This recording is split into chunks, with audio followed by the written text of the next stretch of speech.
Hai semuanya, welcome back. Masih dalam seputar perbehelan. Kali ini aku mau share beberapa tips agar kita bisa melihat progres behel itu lebih signifikan atau lebih kayak terprogres, terpantau gitu guys. Nah ini karena ada beberapa yang kemarin sempet nanya dan juga komen kenapa aku udah di dokter orto tapi progresnya nggak begitu kelihatan. Nah di sini aku akan sedikit share pengalaman aku dan juga berbagi tips untuk teman-teman semua. Waktu dulu baru banget dipasang nih behel di gigi, itu dalam 1 bulan kayaknya nggak terlalu banyak perubahan. Kenapa? Yang pertama mungkin karena penyesuaian dulu kali ya di mulut. Yang kedua mungkin karena belum ada space untuk gigi itu bergerak, karena dalam 1 bulan itu aku baru cabut 1 gigi yang geraham bawah sebelah sini. Jadi yang sini atas ini belum ada space karena belum dicabut. Jadi aku tuh cabutnya sekali kontrol cabut 1, besoknya cabut lagi 1, jadi mipil satu-satu. Kenapa nggak langsung berapa? Karena takut nanti nggak bisa ngunyah dan lain sebagainya. Jadi aku juga lagi santai, makanya sekali kontrol cabut 1 gitu, mipil. Nah baru deh setelah ada ruang itu gigi mulai geser, mulai kelihatan nih progresnya. Aku sempet fotoin sih waktu dulu per bulan, cuman aku cari lagi ya fotonya. Di situ bener-bener 1 bulan pertama tuh progresnya nggak terlalu kelihatan. Baru beberapa bulan kemudian, pokoknya setelah ada space, gigi itu mulai bergeser. Yang pertama kali aku notice adalah gingsul aku bergeser. Dulu kan bertumpuk ya giginya.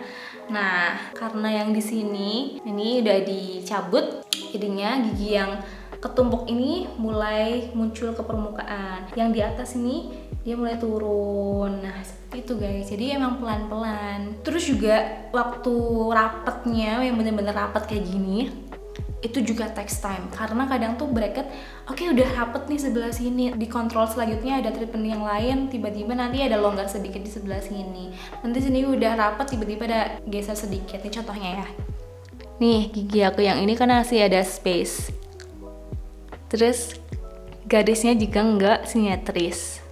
Nah kemarin juga dokter bilang ini dibenerinnya kontrol selanjutnya gitu.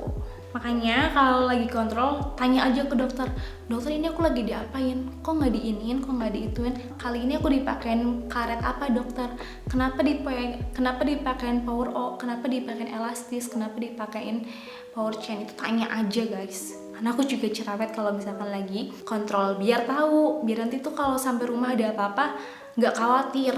Terus juga awal-awal pakai bracket tuh kayak gigi kerasa goyang, itu wajar karena kan adanya kawat gigi, ada bracket di gigi itu kan gigi ada tekanan ya guys, jadinya wajar agak-agak goyang gitu giginya. Dan itu kok waktu dulu aku tanyain ke dokter, itu tandanya gigi kita mulai merespon adanya bracket, kayak mulai berprogres gitu guys. Oke, sekarang masuk ke inti videonya. Karena banyak yang nanya ke aku dan juga DM, kenapa ya kak ini aku udah pasangan di dokter orto tapi progres behelnya tuh kayak lambat banget. Itu yang udah aku jelasin di awal, sebagian yang lainnya aku rasain selama aku menjalani perawatan behel. Jadi ini pure dari pengalaman aku pribadi. Kalau teman-teman mau nambahin silahkan tulis di kolom komentar. Yang pertama, cepat lambatnya behel berprogres itu banyak banget dipengaruhi oleh faktor kayak faktor usia, mungkin juga itu berpengaruh, terus kesehatan gusi kita, terus apakah ada penyakit di mulut kita apa enggak, apakah ada gigi yang belum tumbuh, akar gigi yang belum dicabut dan sebagainya.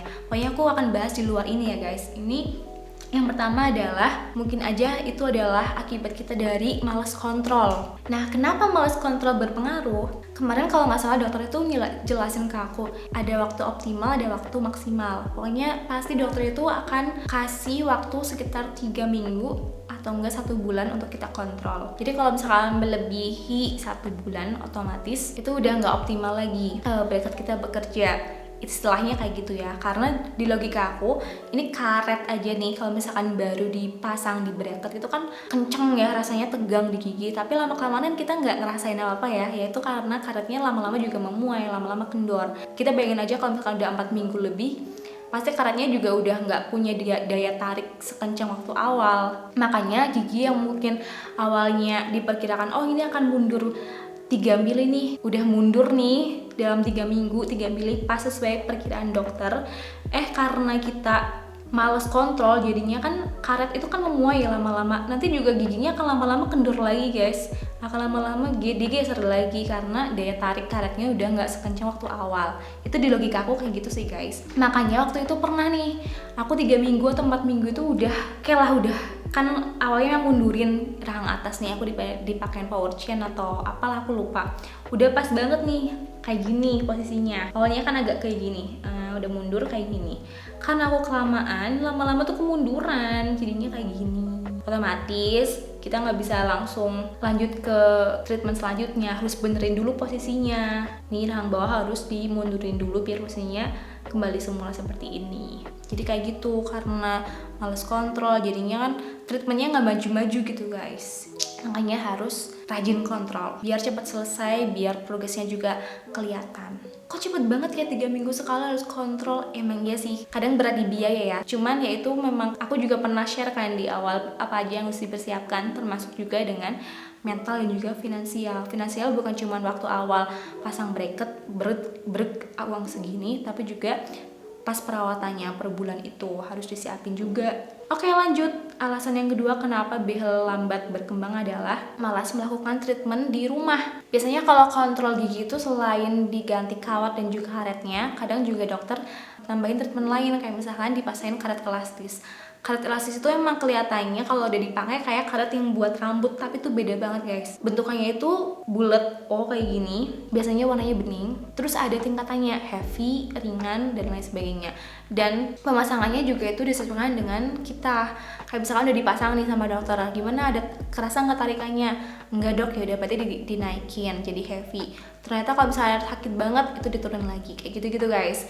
Dan ini tuh harus dipakai 24 jam, kecuali kalau lagi sikat gigi dan juga makan, itu dicopot dulu nggak apa-apa. Walaupun pemakaian karet elastis ini cukup menyulitkan ya guys, selain sakit dan juga kadang susah pakainya, tapi kita harus rajin. Biar apa? Biar cepet selesai pakai karet elastisnya, karena kalau nggak rajin ya nanti abis kontrol kita masih tetap dipakai karet elastis. Itu sih treatment yang paling aku rada-rada gimana gitu waktu aku pakai karet elastis. Selanjutnya adalah tidak menjaga kebersihan behel. Nah, contoh hal-hal tidak menjaga kebersihan behel adalah tidak rajin menyikat gigi, karena bisa jadi tumpukan makanan itu bersarang banyak di gigi. Aku juga belum rajin-rajin banget sih, kadang kalau misalnya aku lagi stres, depresi gitu, aku bakal lupa segalanya. Nah, ini jangan ya guys, itu harus rajin gosok gigi. Karena kalau nggak rajin nanti bisa jadi karang gigi atau plak. Apalagi kalau misalkan teman-teman yang tipenya gampang banget muncul karang gigi, itu bisa dibayangin karang gigi memenuhi bracket di sela-sela gitu. Itu akan mengganggu juga progres behel kita. Kita harus scaling dulu. Terus juga kalau sampai menyebabkan gigi berlubang, itu kita juga harus nambal dulu giginya, rompol-rompol pinggirannya. Aduh, nanti makan waktu lagi guys. Jadi hal kecil kayak menjaga kebersihan bracket juga ternyata berpengaruh ya. Kayaknya kalau dari pengalaman aku itu aja sih teman-teman. Yang paling ngaruh banget adalah kedisiplinan kontrol dan kedisiplinan ketika kita menggunakan treatment di rumah, kayak pakai elastis gitu. Simple sih kelihatannya, tapi itu jujur yang paling ribet selama aku pakai bracket. Cuma dinikmatin aja. Oke, terima kasih sudah nonton. Kalian boleh tambahin, tapi kalau ada yang mau komen silahkan tulis di kolom komentar. Nanti aku usahain dibales. Terima kasih yang sudah nonton. Kita akan jumpa lagi di video selanjutnya. Bye!